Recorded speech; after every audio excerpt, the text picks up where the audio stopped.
The Senate will come to order. Senator Murphy, Good morning, Mr. President. I impose a call of the Senate. the Senate is under call.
Senator Murphy,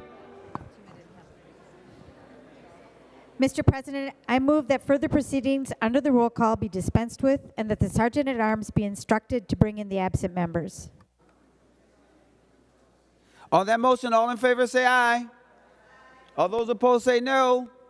The motion prevails.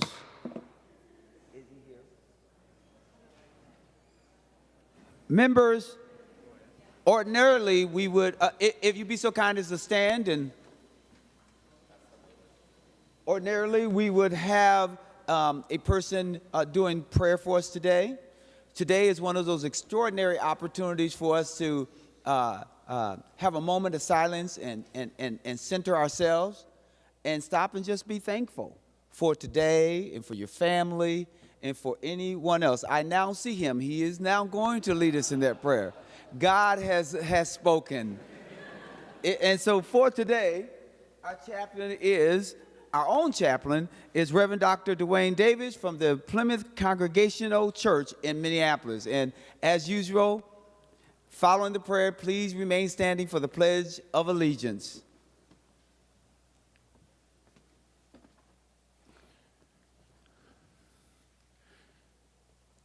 gracious and generous presence, giver and sustainer of good things for your good creation. Thank you for the gift of liberty and democracy. Thank you for the opportunity to practice civic engagement, public deliberation, and responsible governance in this chamber. Guide us, Great One, in using this gift responsibly and responsively in the interest of those who have entrusted us with the responsibility to govern. In exercising this privilege, may our commitment to public service align with providential care, empowering us to be tellers of truth, doers of justice, and purveyors of wisdom.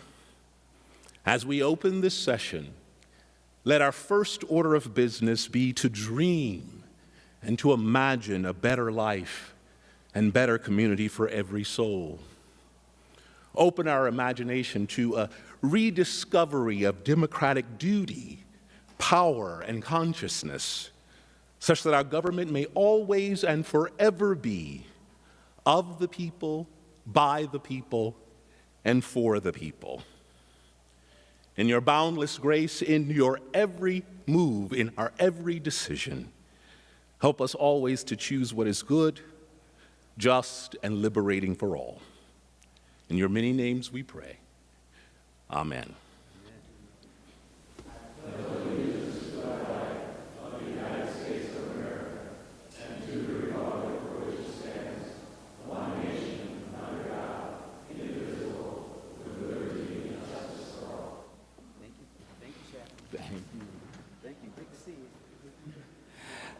Thank you, members. Now, the secretary will take the roll.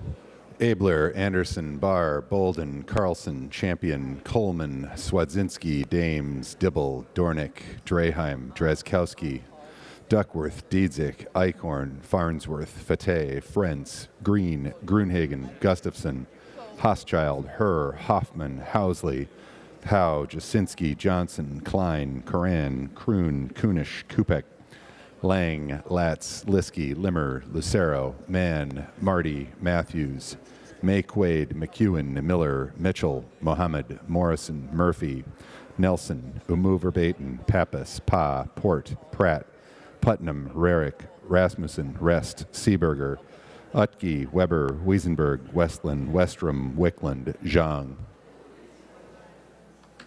Members, a quorum is present.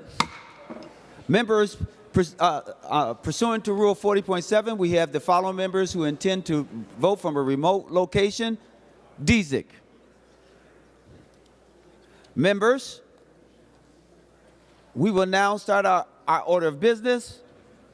Consistent with what we do each day, I'm reading from the Senate agenda, Thursday, March 14th, 2024. We will begin at the third order of business, messages from the House. And the secretary will read the message. Mr. President, I have the honor to announce that the House has adopted the recommendation and report of the Conference Committee on House File Number 3489 and repassed said bill in accordance with the report of the committee, so adopted. House File Number 3489, a bill for an act relating to education, providing for public safety, etc. House File Number 3489 is herewith transmitted to the Senate. Signed, Patrick D. Murphy, Chief Clerk, House of Representatives.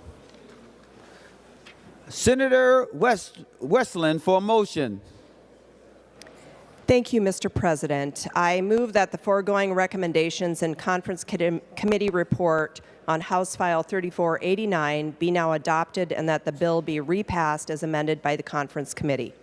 Senator Westland, to that motion, please explain what was done in the Conference Committee.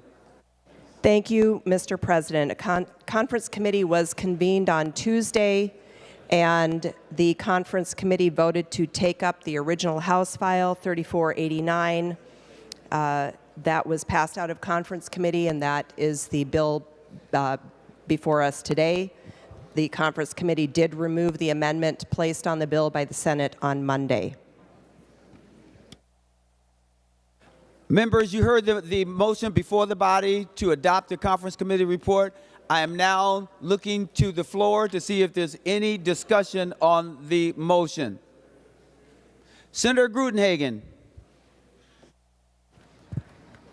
Oh, thank you, Mr. President. Yeah, the concern I have is we took that amendment on protection of property out of this concurrence. And the other concern I have, and if the Senator would, Westland would yield. Senator Westland, will you yield? She will yield. Senator Grudenhagen.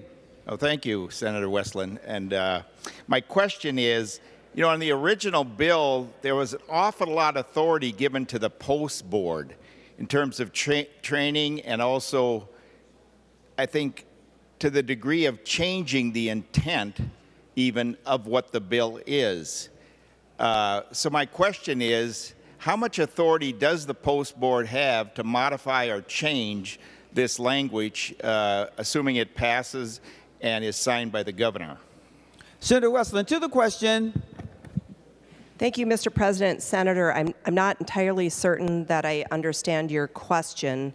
The post board under this bill will be required to convene a number of stakeholder organizations to develop a model policy.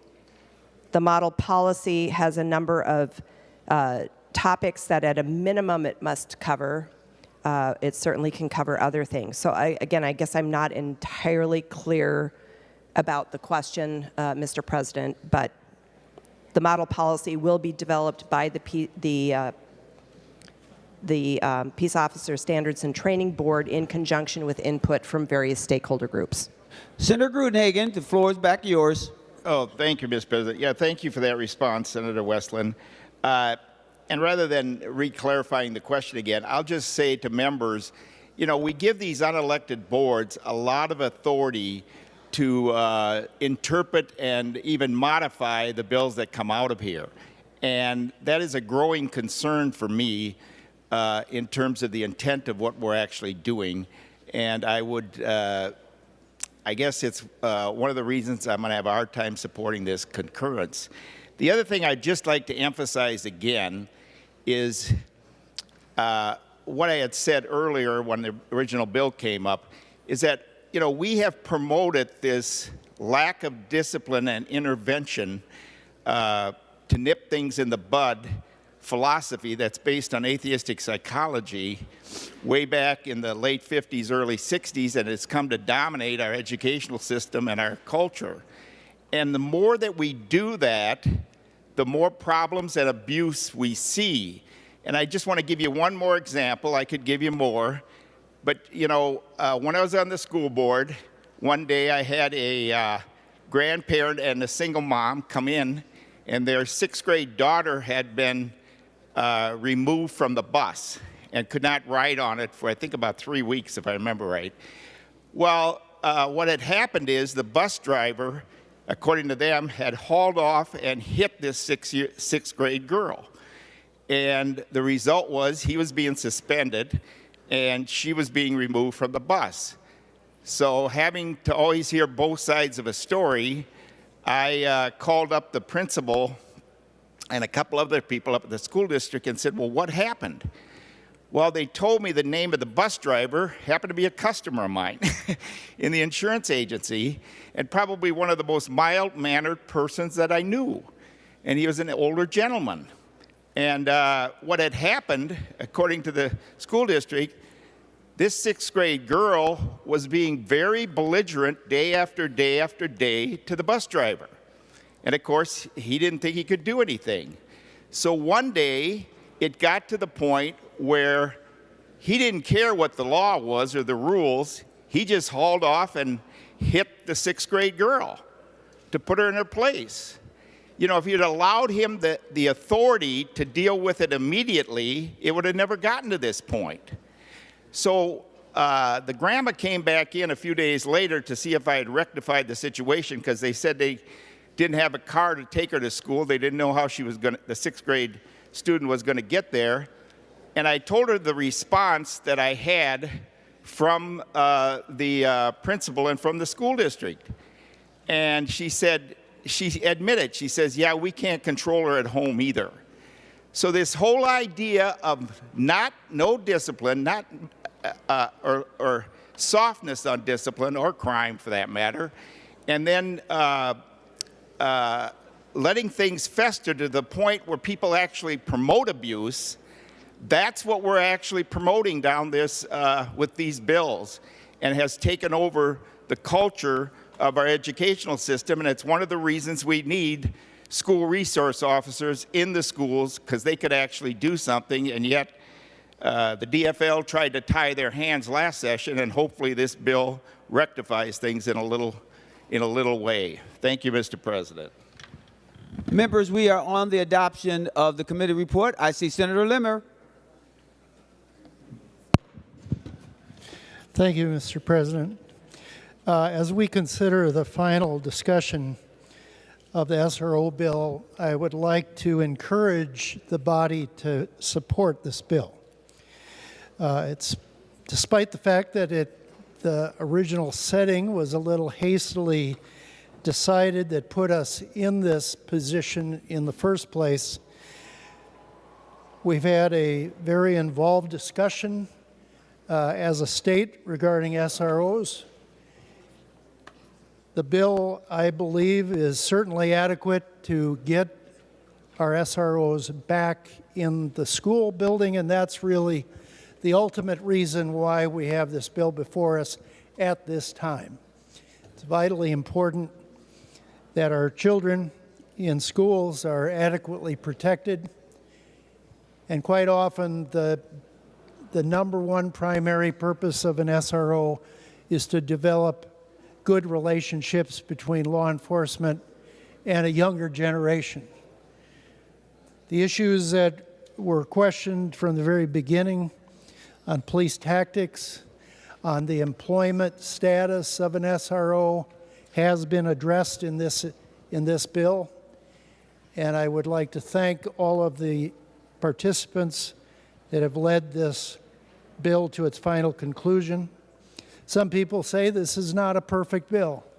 Well, quite honestly, what bill is perfect when you're dealing with 201 legislators?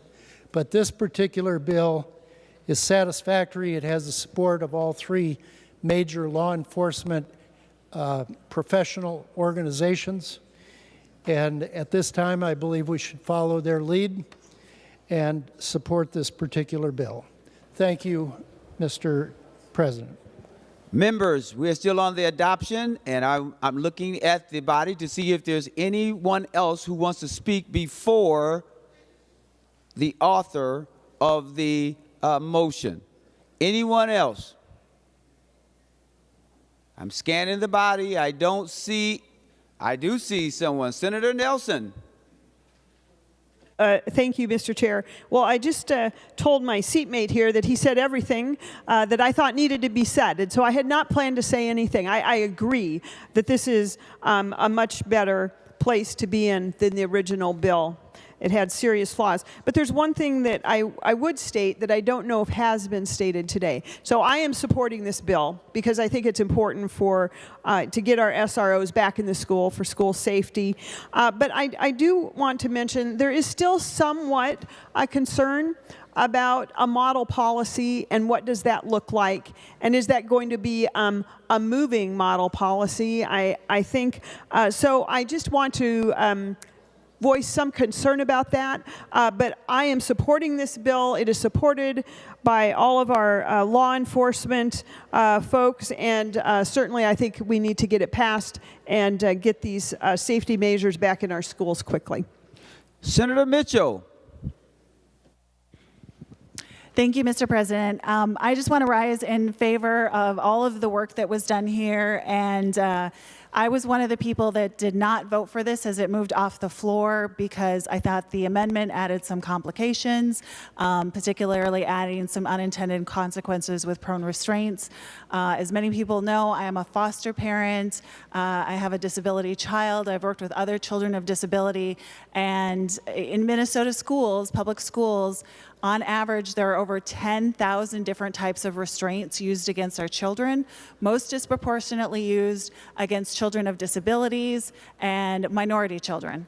And so I really appreciate all the very mindful work that was done as we try to balance making sure that we are treating all children as children and treating them with equity and making sure we are not doing more harm to them, but also balancing the need for intervention when something does go wrong in our schools. So I will be voting for this today because of the work done in conference committee, and I appreciate the mindfulness in centering this also in protecting our children. Thank you.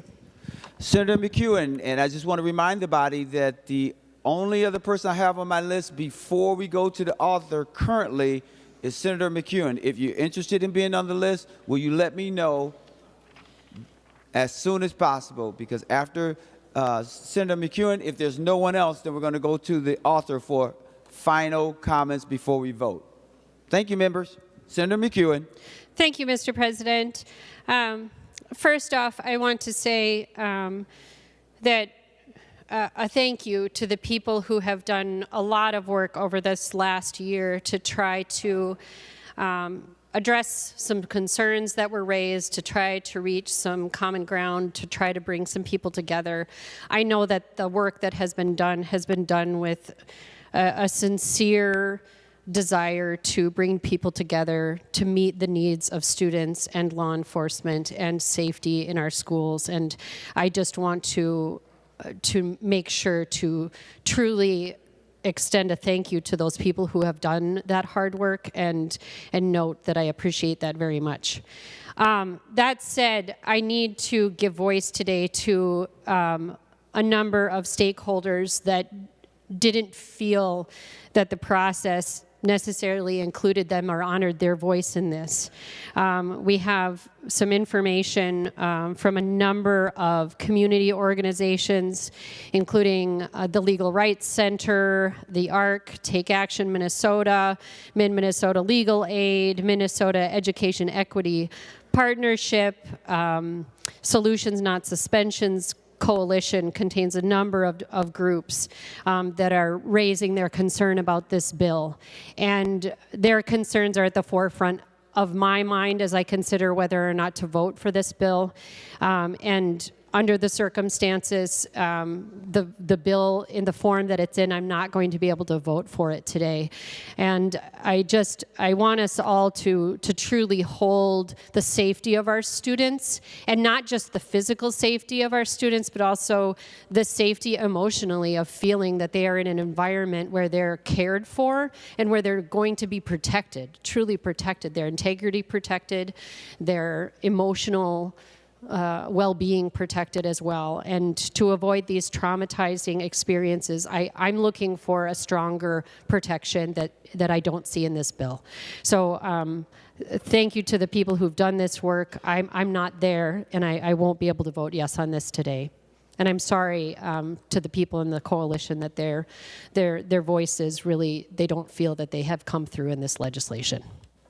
Members, I'm making one last scan for anyone else who wants to speak before the author. Seeing none, Senator Westland. Thank you, Mr. President. Thank you, members and senators, for this additional conversation on this bill. I just want to briefly address the question earlier about the Post Board. The Post Board is the licensing board for all of the peace officers in our state. They develop model policies on a regular basis on any number of topics. And so it is appropriate that they would be developing policies regarding this as well.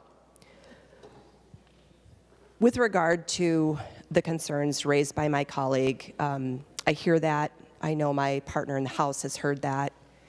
I know that we have done, as authors of this bill, everything that we could to try to come up with a measure that provided some guardrails that have not existed prior to this time, including training, including a model policy.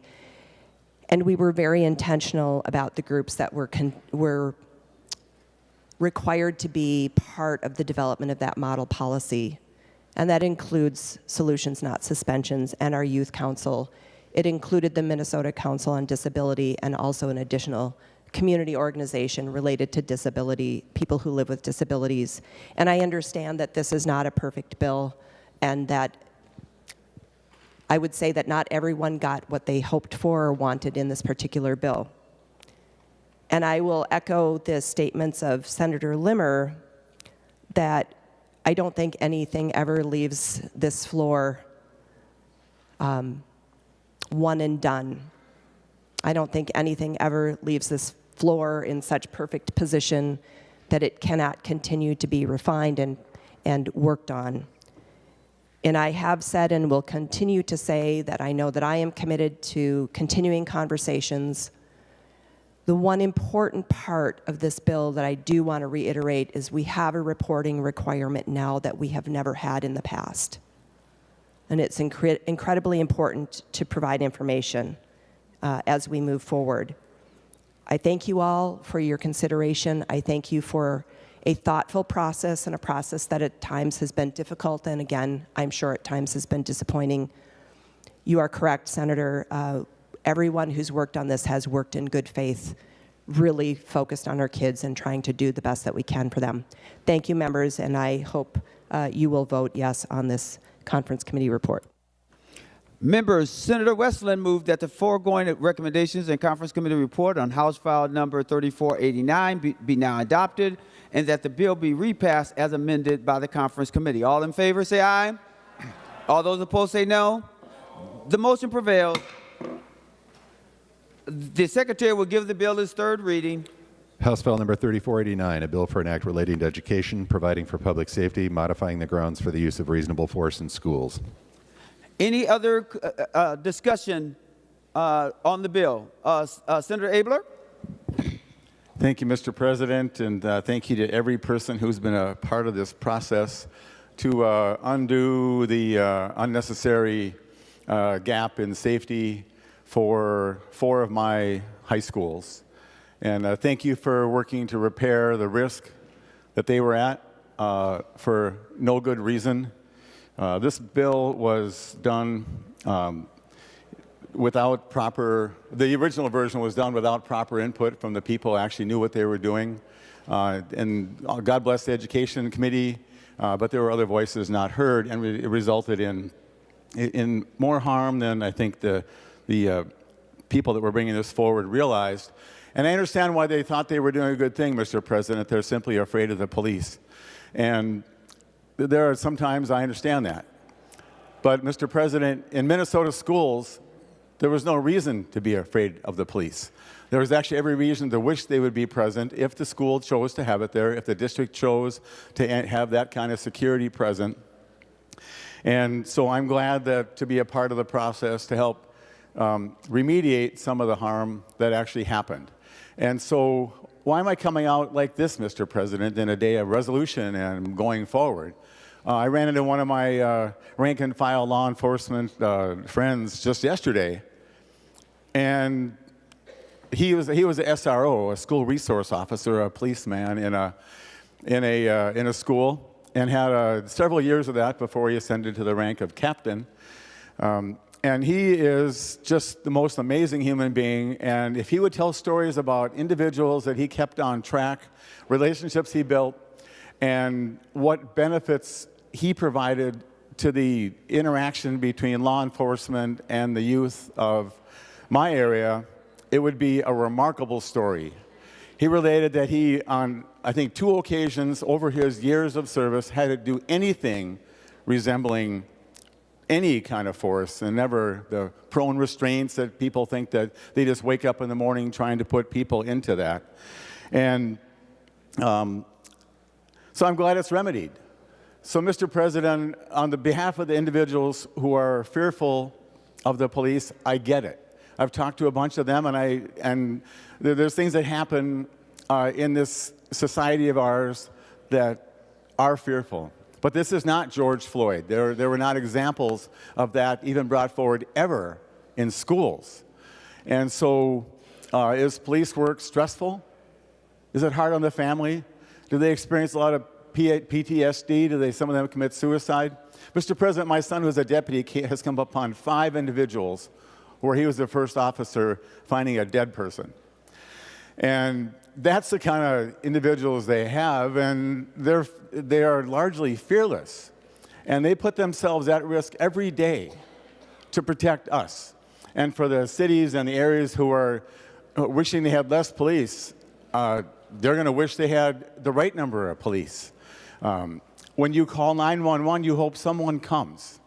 But, Mr. President, some of the discouragement that this process has brought to some of these rank-and-file officers, even though the leaders agreed and we have to fix it and this is a compromise, and I fully support it. I support the way it was. I support the agreement. I support getting us back on track. But they are disappointed. They're disappointed that they were not trusted when they were doing grade A work. And the time was, Mr. President, when a law enforcement opening happened, there would be multiple applications for that job. In the Anoka Sheriff's Department, they had 15 openings, and they received 9 applications, and only 6 were even worth considering. And so if people are fearful of having police officers present and the finest of the finest there, when you reduce the pool, it actually causes an unintended consequence with not enough and not the ability to have the individuals coming who look at this as an honor and as a gift to their community. And so I fully appreciate the fear wrongly placed here, Mr. President, and I hope that as we move this bill forward, that the officers who put their life on the line every day, including my son, will feel the appreciation of a grateful community, and that with the reporting that's going to go forward, that the individuals who are nervous about their behavior will realize there was nothing to see here, Mr. President. So members, I urge that we all vote green on this bill, and let's get these officers back in my schools and in all the schools where they need to be to protect our students in an ever-increasing, violent, and dangerous world. Thank you, Mr. President. Senator Duckworth. Thank you, Mr. President. I appreciate it, and I do want to extend my thanks to the bill's author for all the work she's done and for helping to get us to the point where we are today, where we're going to pass a bill that's been long awaited. The need for this fix was first identified by folks in law enforcement and people who work in our schools back in August. And we had a very modest press conference to let the state know about the issue and that we thought that there should be a fix and that we thought that fix should come fairly quickly. And we were very purposeful in that press conference to say this is an opportunity for Republicans and Democrats to come together. We're reaching our hand out across the aisle to hopefully be accepted so that we can work on this together. We were very, very, very careful not to politicize the issue because we were talking about the safety of our kids in our schools. We didn't place any blame in that press conference. We were totally focused on finding solutions and a way forward. But what happened immediately after that was a little bit unfortunate. I think it's a lesson learned and something we need to be mindful of in the future, Mr. President. Shortly after, law enforcement and school districts and principals and folks brought the issue forward for consideration to be fixed, they were told there is no problem. That doesn't actually exist. There is not a lack of clarity in the law. And then when we pushed back on that and said, well, yes, there is, that's what stakeholders are telling us, we were told, you're just grandstanding. Shame on you all for trying to use this issue to politically grandstand. And when we didn't back down from that, because we're not going to back down from the safety of kids, then we were told we were lying, that you guys are simply making this up. You guys see this as a potential to score some political points. How dare you? And then when we refused to give up because we weren't going to allow our schools to be less safe, that's when the narrative really took a bad turn, Mr. President. And that's when Republicans and law enforcement and school staff were accused of actually wanting to harm kids in schools via chokeholds or any other kind of crazy stuff that was being thrown our way. And now here we are, 7 months later, and we've got acknowledgement from both sides of the aisle, from folks in law enforcement, from folks in schools saying there was a problem, it did exist, it was justified, and now we have a bill here to fix it. If we don't learn some lessons from this process, Mr. President, it's going to continue to repeat itself in other pieces of legislation that come before the legislature. And I also want to thank the men and women in law enforcement and those that worked in the schools who came forward with us way back in August to take a stand for what they knew was right. Because it was not easy. Their reputations continued to take a hit. They were mocked, and the insinuations about what they would want to do regarding kids in schools was appalling. Nobody wears a badge with the intent, with anything other than to protect and defend our kids in schools. So to folks that aren't necessarily happy with this bill and what it might mean for schools and kids and safety, I get it, I understand you. I understand that you want our kids in schools to be safe. We do too. But you have to know and understand, you have to stop the narrative and the rhetoric that police officers or law enforcement actively want to harm our kids in schools. We know that's ridiculous. We know that's not the case. And you're only causing further harm to that profession when you talk about them that way. So let's learn a valuable lesson, Mr. President. Let's utilize the committee process. Let's hear from stakeholders early on. Let's not rush legislation. And then, my goodness, when people come forward in good faith to offer fixes or solutions or identify a problem, let's not vilify them either. Let's actually do what we're supposed to do and listen. Let's listen and then lead when it comes to solutions and how we're going to fix that change, Mr. President. This bill is an example of that. Last but not least, I want to personally thank a gentleman who happens to be my actual representative, Representative Jeff Whitty, former school resource officer himself, spent almost 3 decades on the Burnsville Police Department. I cannot thank him enough for the bipartisanship that he showed in the House to move this bill, which obviously carried over into the Senate. And there's no doubt in my mind, due to his work and the work of others, we've got kids, teachers, and schools that are going to be much safer in Minnesota as we move forward and this bill gets passed. Thank you, Mr. President. Members, I have no one else on my list. I just want to make one last look around the chamber before I go to the author of the bill if she wants to have closing comments, because we are on 3rd reading. Seeing none, Senator Westland. Thank you, Mr. President, and thank you, members. I'm not going to belabor the point. There are some different perspectives on how we got to be here today, but the fact of the matter is that this is a good bill. This is a bill that is child-focused. This is a bill that puts some guardrails and clarity around having school resource officers in our schools. I want to thank everyone who had a hand in this bill, and there were many. I want to thank everyone who expressed an opinion and had an idea about how we could make this bill better. We can continue those conversations, but I'm very, very honored and pleased to be able to bring this bill to this floor today and look forward to your green vote. Thank you, Mr. President and members.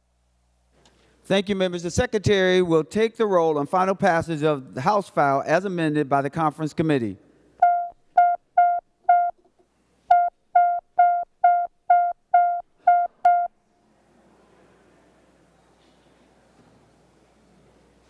Members, please vote.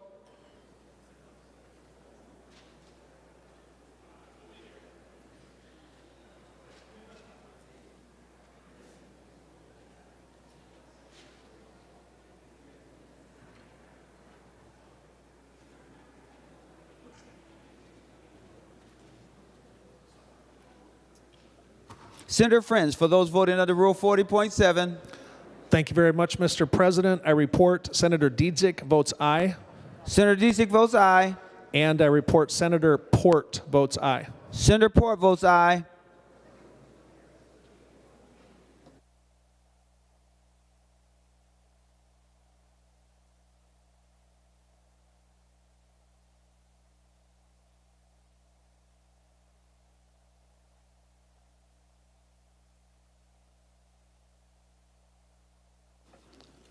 All senators, I will mention those who have not voted has been excused. All senators having voted who desires to vote, the Secretary will close the roll. There being 61 ayes and 3 nays, the bill is passed and its title agreed to. Members, we will now go to the 5th order of business. Reports of committees. Senator Murphy for a motion to adopt the committee reports. Thank you, Mr. President. I move the committee reports printed in the agenda and the addendum be adopted with the exception of the report pertaining to the appointments. On the adoption of the committee reports, all in favor say aye. All those opposed say no. The motion prevails. Senator Murphy. Mr. President, I move the committee report pertaining to the appointment be laid on the table. On that motion, all in favor say aye. All those opposed say no. The motion prevails. Members, we will now proceed to the sixth order of business, second reading of Senate bills. The Secretary will read the Senate file numbers. Senate file numbers 3094, 4588, 3555, 4199, 3632, 2597, 4576, 4544, 4038, 2495, 3709, and 4580. The Senate files have been given their second reading. Members, we will now proceed to the seventh order of business. The Secretary will read the House file numbers. House file numbers 3309, 3520, and 3526. The House files have been given their second reading. Members, we'll now proceed to the eighth order of business, which is the introduction and first reading of Senate bills. The bills listed on today's introduction calendar are given their first reading and referred as indicated. Members, we'll now proceed to the ninth order of business, which is motions and resolutions. We will adopt the author's motion as one motion. All in favor say aye. All those opposed say no. The motion prevails. I am now going to call on individual senators for motions. Senator Grudenhagen. Who? I'm sorry, Senator Grudenhagen. They want me to do Senator Kroon first. Senator Kroon. Thank you, Mr. President. I move that House File 3868 be withdrawn from the Committee on Commerce and Consumer Protection and be re-referred to the Committee on Judiciary and Public Safety. This is the companion bill to Senate File 4691, which I moved yesterday.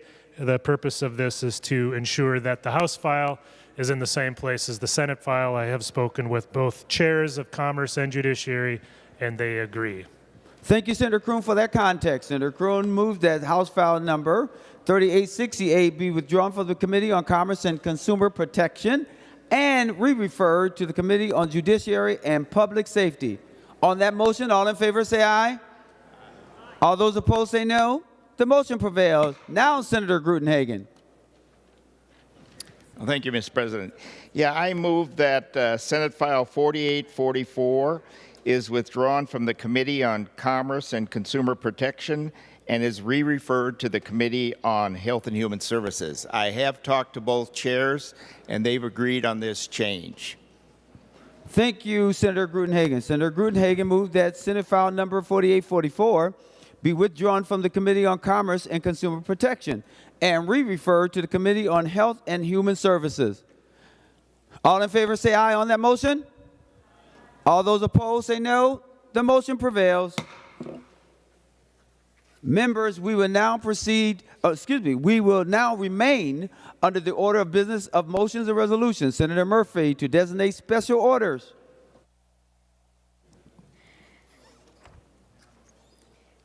Thank you, Mr. President. Pursuant to Rule 26, I designate the following bills may be made special orders for immediate consideration. Members, the list is on your desk.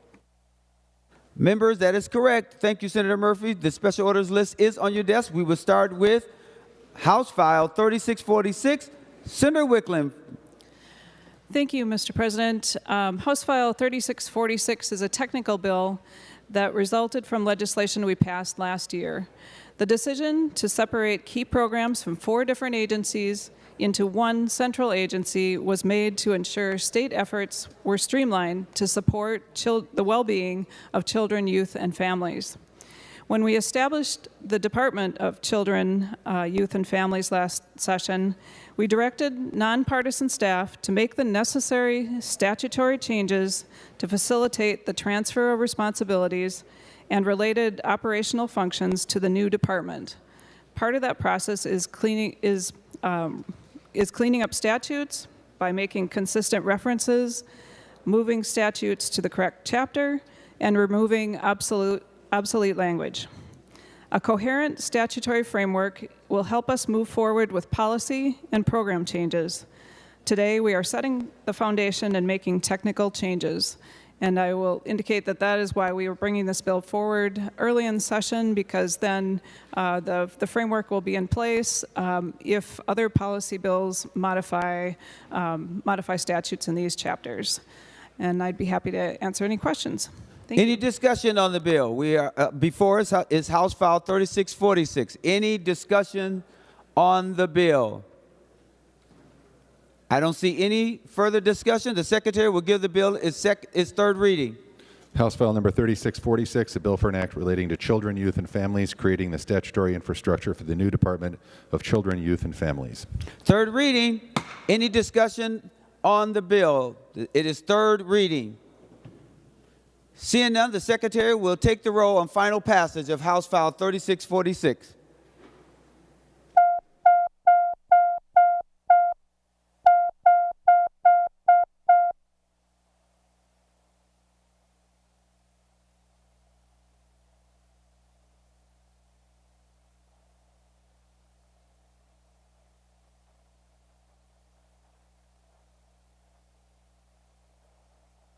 Members, please vote.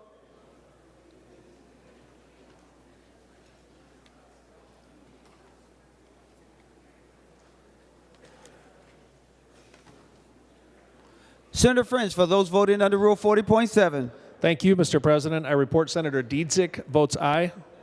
Senator Dietzick votes aye. I report Senator Port votes aye. Senator Port votes aye. And I report Senator Fateh votes aye. And Senator Fateh votes aye.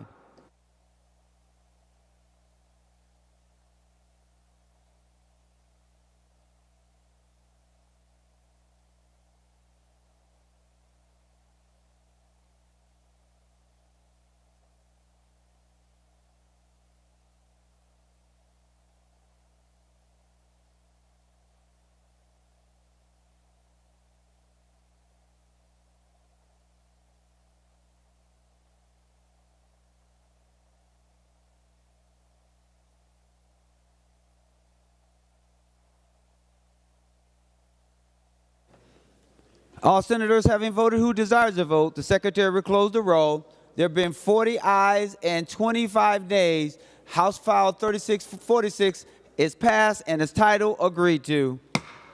Members, consistent with what's on special orders, we'll now proceed to House File 3987. Senator Hoffman. Thank you, Mr. President. And I do think it was a rule of the Senate that we have to say the other body, but that's okay. The other body has this file number 3987 that's in front of you. Members, in last session, the Human Services Omnibus Budget Bill, Senate File 2934, became law, and it directed the direct care and treatment to separate from the Department of Human Services to become its separate new agency.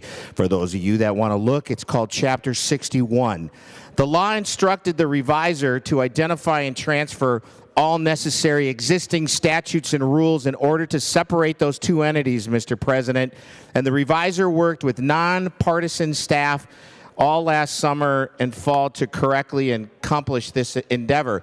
And Mr. President, you would like to know, although there's no reference to diamonds and pearls or anything that had to do with a certain musician that you hung up on, it did mention some of the language here within. That's some of the old language we had used since 1866. That's when direct care and treatment really came to be about in Minnesota. So this was recodifying all those statutes and laws into one. And the recodification, Mr. President, does not change existing policy, nor does it have a fiscal impact beyond reorganizing the executive branch functions and establishing a new direct care and treatment state agency.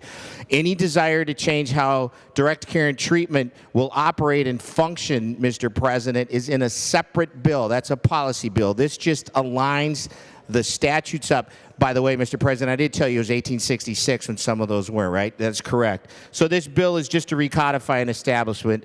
So members, please just give us a green. I know Jordan Rasmussen, Senator Rasmussen wants to say some things, Mr. President. Thank you.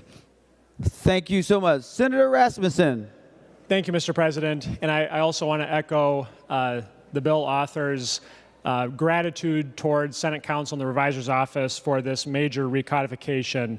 However, Mr. President, I do have concerns about the plan that the Department of Human Services has put forward to remove direct care and treatment out into a separate agency. And this will be the first of a series of bills that would make that transition complete. But I think it's important for this body to hear about these concerns today as we debate this recodification bill. Direct care and treatment as a standalone agency, it would be a multi-billion-dollar agency with about 5,000 employees. On a standalone basis, it would be the third largest agency in state government. And I think legislatures, both this one and our predecessors, have struggled with the question of what is the best governance model, what's the best accountability model for the Department of Human Services and the complicated, important, and vast work that they do. The proposal that the Department of Human Services has put forward for taking direct care and treatment out of their agency would set up a part-time board that would appoint and oversee this new agency and appoint a CEO to run this agency. That CEO would not be accountable to the governor. That CEO would not be eligible for Senate confirmation, would not come before this body for our advice and consent. And Mr. President, my concern is that this proposed structure would remove accountability where we need more accountability. And just to highlight the important work that direct care and treatment does on behalf of Minnesotans, if we take a look at the Minnesota Sex Offender Program, this is a program that is critically important to the public safety of Minnesotans, and the decisions that are made by the leadership of this agency will have ramifications in communities across the state.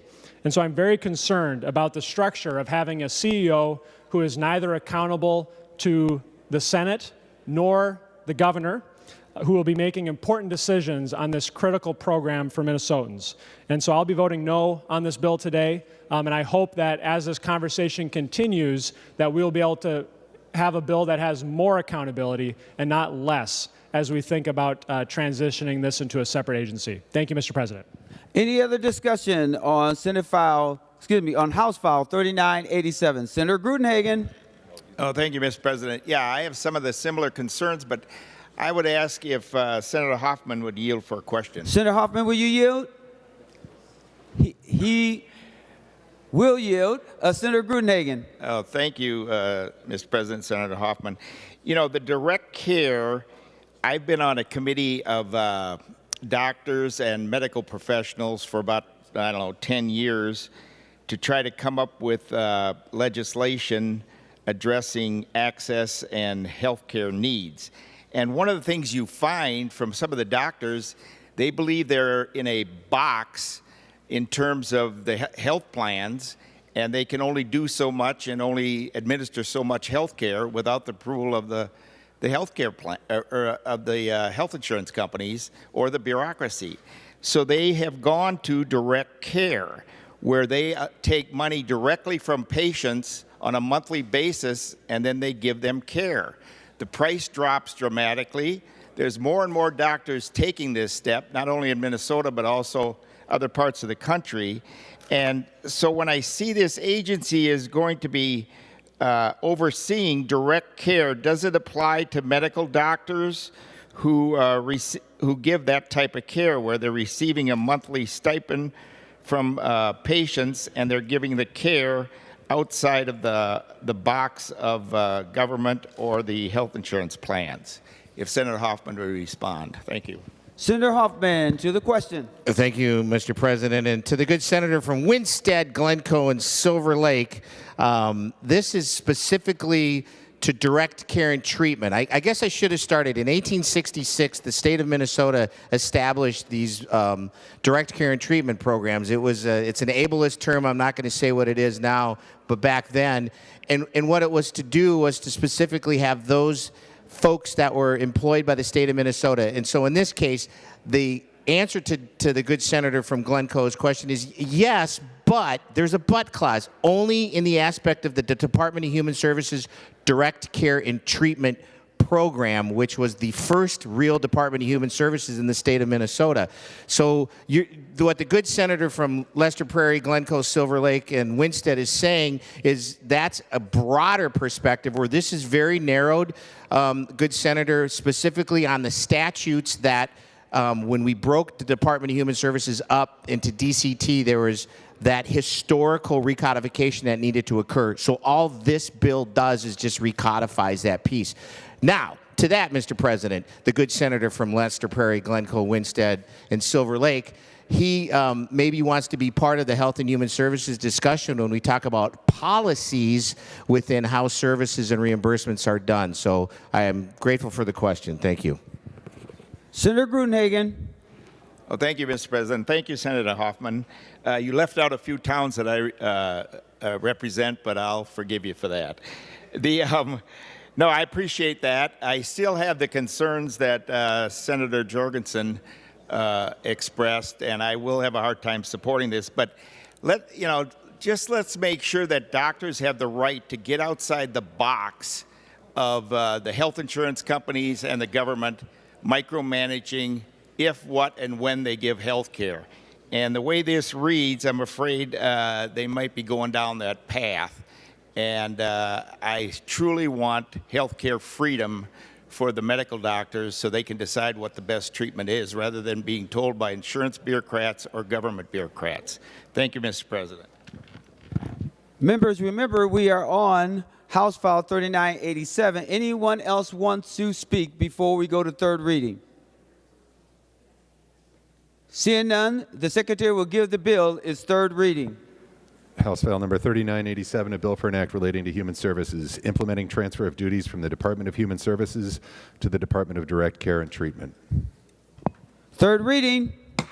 Any discussion on House File 3987? Final comments, if any, Senator Hoffman. Mr. President, it's a good bill. Vote green. The Secretary will take the roll on final passage of House File 3987.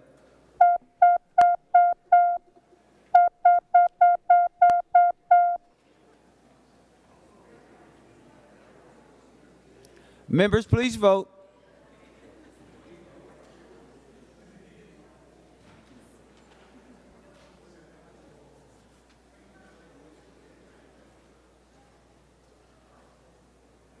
Senator French, for those voting under Rule 40.7. Thank you, Mr. President. I report Senator Dietzick votes aye. Senator Dietzick votes aye. I report Senator Port votes aye. Senator Port votes aye. And I report Senator Fateh votes aye. Senator Fateh votes aye.